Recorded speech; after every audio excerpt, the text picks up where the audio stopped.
At 7:37 on a Tuesday night, the power suddenly stops. 8 p.m. hits, 9 p.m., midnight, still nothing. But there's a version of you standing in a well-lit kitchen with warm food and a charging phone. And that version of you isn't as far away as you think. Here's that version. 10 seconds after the street goes dark, a box the size of a lunch cooler clicks on under your counter. The fridge hums back on. A lamp glows. Your phone keeps charging. Total cost about $400.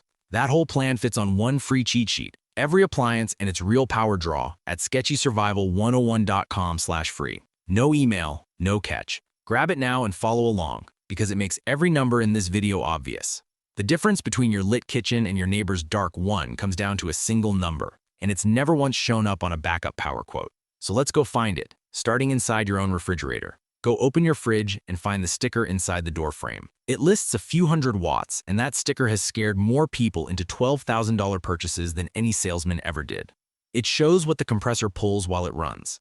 And here's the part nobody says out loud. The compressor barely runs. A refrigerator is really a box of insulation with a small pump attached. The pump kicks on, pulls the inside down to temperature, then shuts off, and the insulation holds that cold while the pump sits idle. On for a few minutes, off for a lot more, all day long. Engineers call it a duty cycle. Averaged across 24 hours, Federal Energy Star data puts a typical modern fridge at roughly 40 to 80 watts, somewhere around 800 to 1,000 watt-hours in a full day. The biggest, scariest survival load in your house sips about as little power as a single bare bulb. You can prove it tonight without a meter. Stand in your kitchen for 10 minutes and just listen. The hum starts, runs a while, then clicks off into a longer silence. You've been hearing that duty cycle your whole life. Nobody ever needed you to notice, because the moment you do, the 20,000 watt quote falls apart in your hands. So why does the quote say 20,000? Call any company that installs whole home backup, and the ritual is the same. They walk your house and add up every label, the central air, the water heater, the dryer, the oven, as if all of it runs at once on the hottest day of the year. That fantasy total lands north of 20,000 watts, and a machine to match runs $8,000 to $15,000 for a standby generator, or $10,000 to $16,000 for a whole home battery. An installer who told you the truth, that your real survival load is about 1,000 watt-hours a day, would be talking himself out of that contract. So the quote answers a different question than the one that keeps your family safe. An invisible blackout, every appliance humming like nothing happened, and a safe, fed, connected family are two completely different products. You're rarely sold the second one because there's far less money in it, and it runs on that number you just found. Once the fridge shrinks, everything shrinks with it. A modern bulb draws about 9 watts. Refilling a dead phone takes maybe 15 watt-hours. Your Wi-Fi router sips about 10 watts. A bedside breathing machine for sleep apnea runs 30 to 60 watts, though you'll size that one off its own manual and a full night test. Add the fridge, 3 lamps, 2 phones, and the router, and your real blackout list lands around 1,000 to 1,200 watt-hours a day.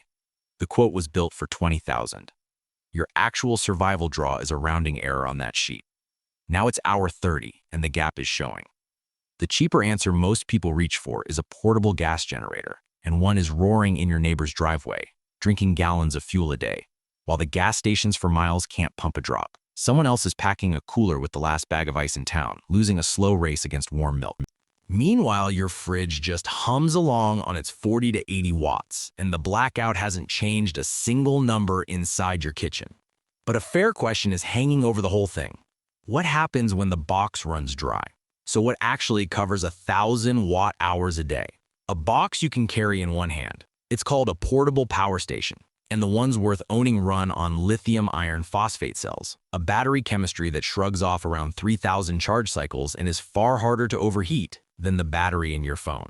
In the $300 to $450 price band, you get roughly 1,000 watt-hours of storage and an inverter, the part that turns battery power into normal wall power, rated at least 1,500 watts of steady output. Make sure the listing says pure sine wave, because that's the smooth, clean power a compressor motor and your electronics expect from the wall. Cheaper stepped power can leave a fridge running hot and humming instead of purring. One more catch when you buy the panel separately. Its plug has to match the station's solar input, so buy the panel the same brand as the station, or confirm the connector and the input voltage line up before you order. Get that wrong and you own an expensive mat that charges nothing. That inverter rating is the one spec beginners get wrong, so look at it closely. When a fridge compressor starts, it gulps several times its running draw for a fraction of a second. A cheap, undersized inverter trips right there and quits, and the owner walks away telling everyone batteries can't run a fridge. They can. You just buy the headroom, which is why you want at least 1,500 watts, not 1,000, so the startup surge has somewhere to go.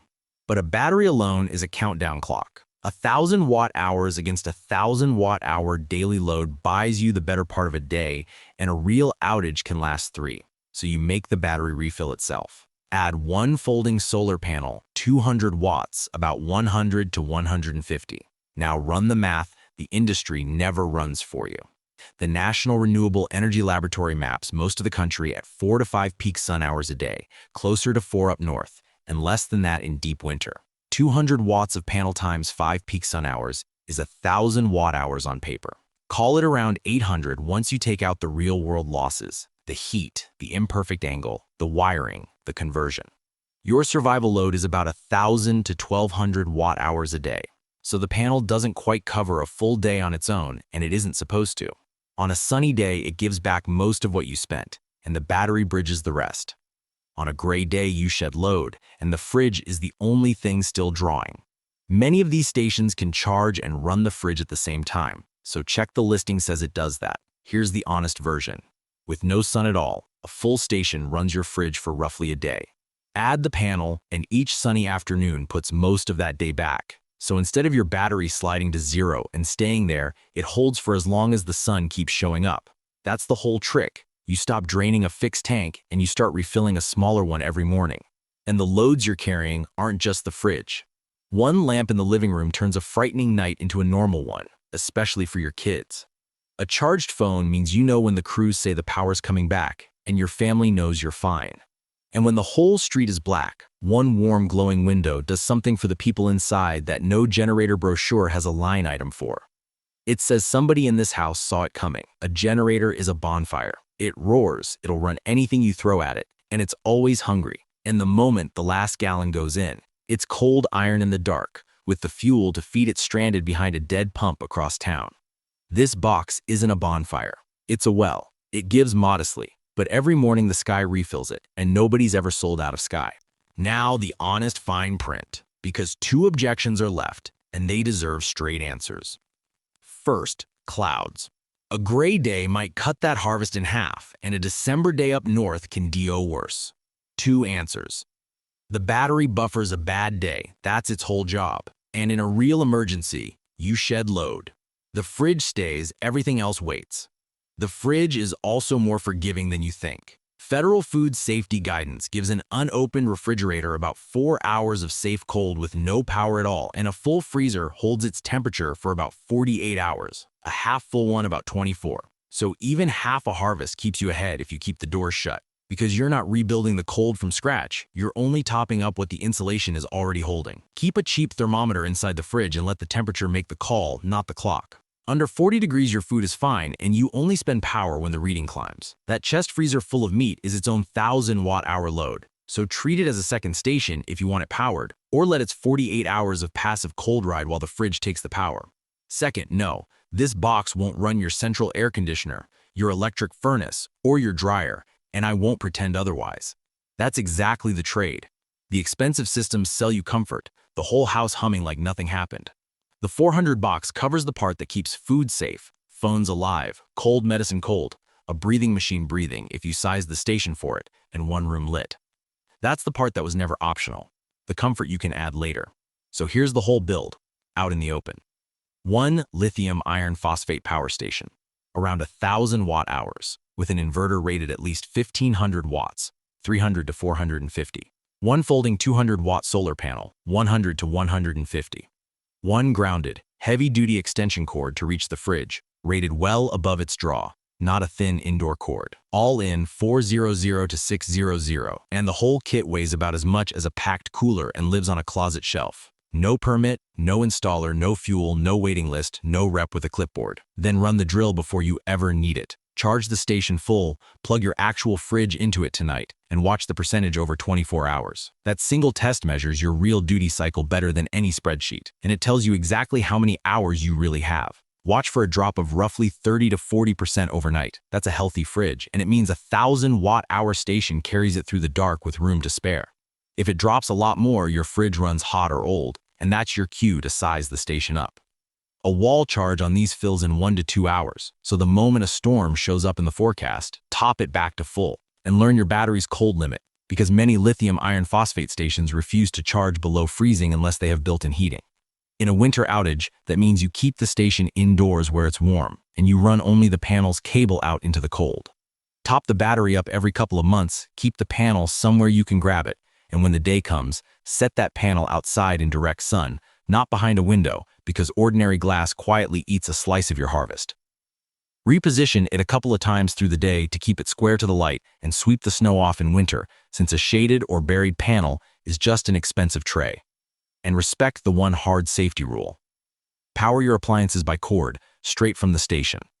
Never wire anything backwards into a wall outlet to feed the house, because that stunt can electrocute a utility worker down the street. Run cords, not schemes. The full parts list, the load worksheet, and the overnight fridge test are all on the free cheat sheet at sketchysurvival101.com/free. Print it and tape it inside a cabinet before the next storm season finds you. There's a darker side to all of this, and it's parked in your neighbor's garage. The same night your street goes dark, thousands of people drag a portable gas generator toward the house, into the garage, up against an open window close enough to hear. Federal safety data counts dozens of Americans killed by portable generators every single year, not by the blackout, but by the machine they bought to beat it, because of the carbon monoxide it pours out while they sleep. And an alarm only helps if the generator is already outside and far from the house, so placement comes first. I made a whole video on that. The cheap alarm and the exact spot it belongs, and if tonight made you rethink the generator, that video is the other half of surviving the dark. Watch it next.